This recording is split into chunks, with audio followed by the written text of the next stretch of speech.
All right, ready for a deep dive. You sent this over the Guide to the Celestial Faith. And wow, it's dense. Definitely not your average spirituality book. It's a wild ride, that's for sure.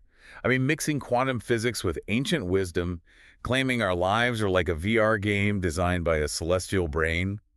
Intriguing is an understatement. So, for our listeners who don't have time to decode all that, let's break down the core ideas of the celestial faith. What were your first impressions? Honestly.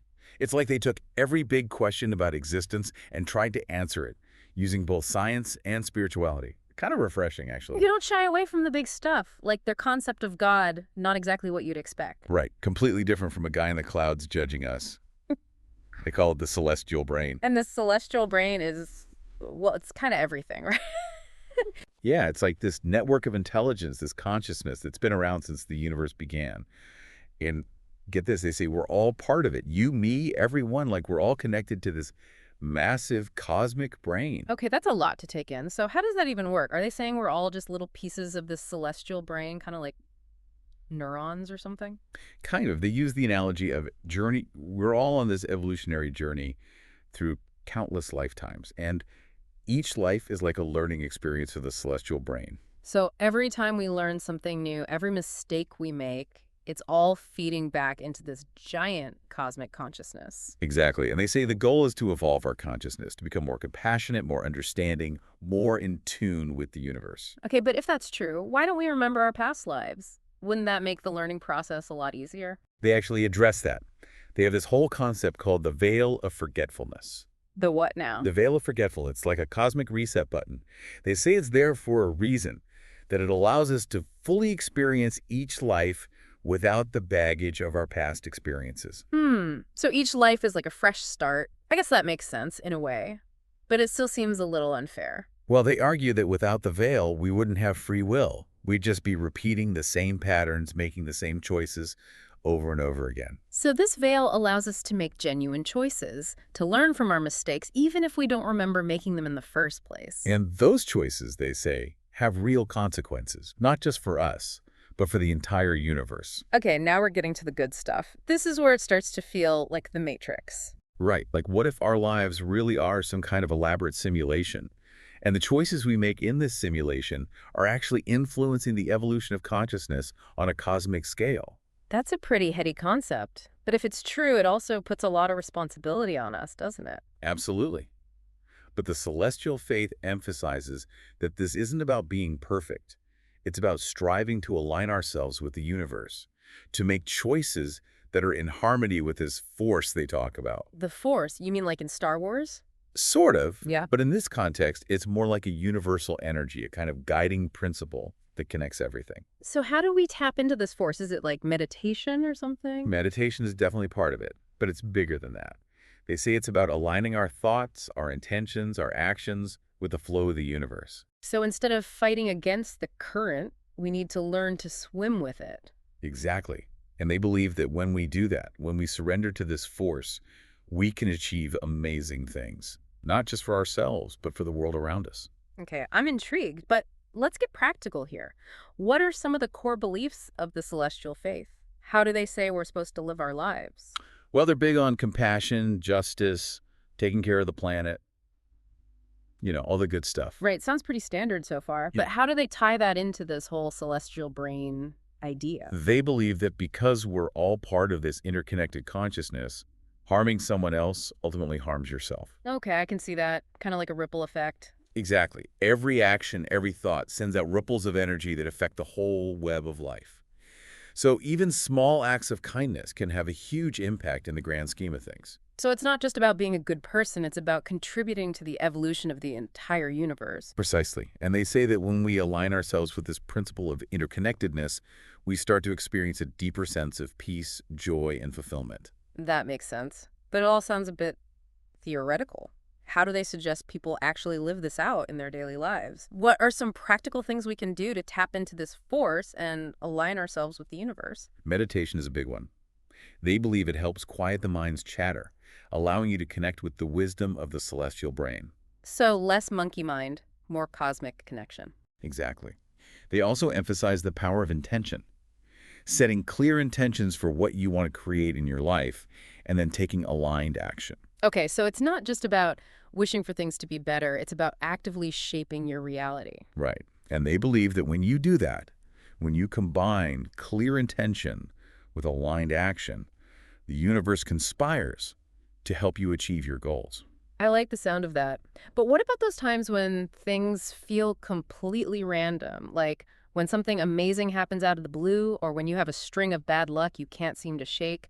How does that fit into this whole universal plan? They talk a lot about synchronicities. Synchronicities. You mean those weird coincidences that seem too perfect to be random? Exactly. Like when you're thinking about someone you haven't seen in years, and then they call you out of the blue. Oh, yeah, I've totally had that happen. Always freaks me out a little bit. Well, the celestial faith sees those synchronicities as messages from the universe, like little winks from the celestial brain. So we should be paying attention to those moments, trying to decipher their meaning. Absolutely. They believe those seemingly random occurrences are often signs pointing us in the right direction, or confirmations that we're on the right path. Okay, so we've got meditation, intention, synchronicities, anything else. They also emphasize the importance of gratitude. Expressing gratitude for the good things in your life, even the small things, helps you to attract more of that energy. That's a nice thought. And it seems pretty doable. I mean, I can definitely make an effort to be more grateful. It's all about shifting your perspective. Instead of focusing on what you don't have, focus on what you do have. Instead of dwelling on the negative, look for the positive. So it's like choosing to focus on the light instead of the darkness. Exactly. And Yeah. celestial faith believes that when we do that, when we choose love over fear, joy over despair, connection over isolation, we not only create a better reality for ourselves, but we also contribute to the evolution of consciousness for all beings. Powerful stuff. You know, for a belief system that's rooted in quantum physics and cosmic consciousness, it's surprisingly down to earth in a lot of ways. Like, they're not asking us to give up all our possessions and live in a cave.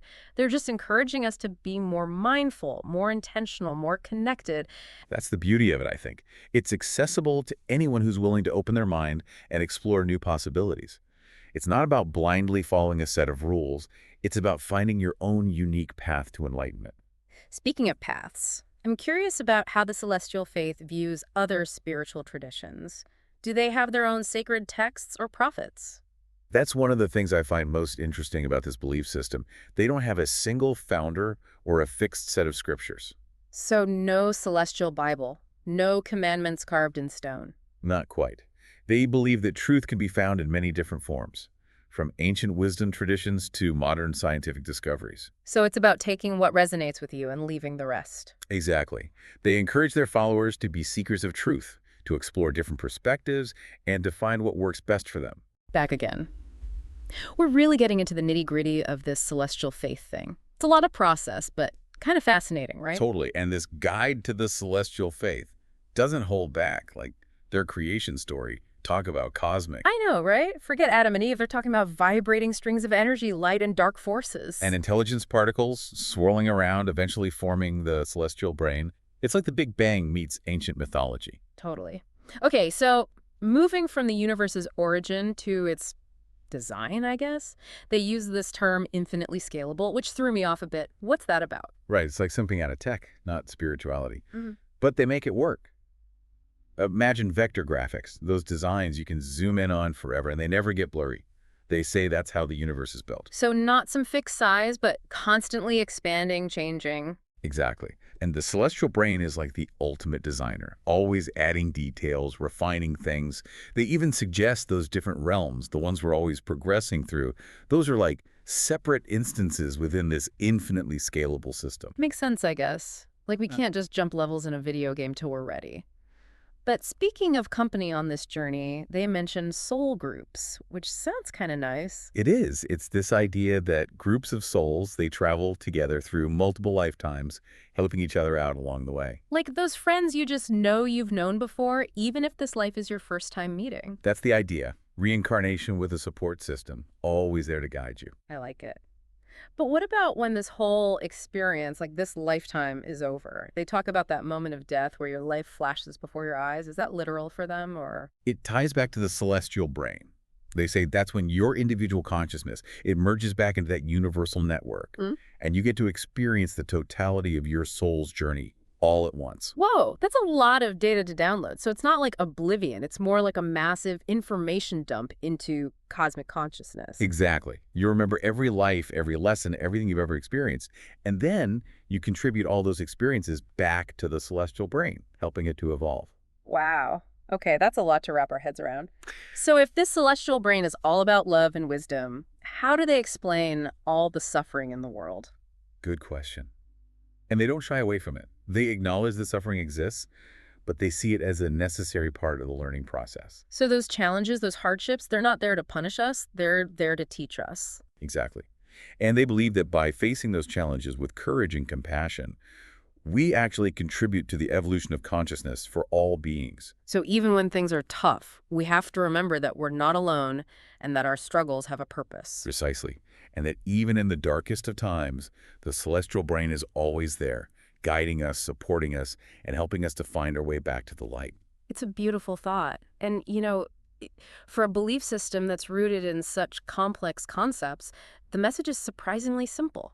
We're all connected, we're all loved, and we all have a purpose. Absolutely. And that message, that feeling of connection and purpose, it's something that I think we're all searching for in our own way. Well said.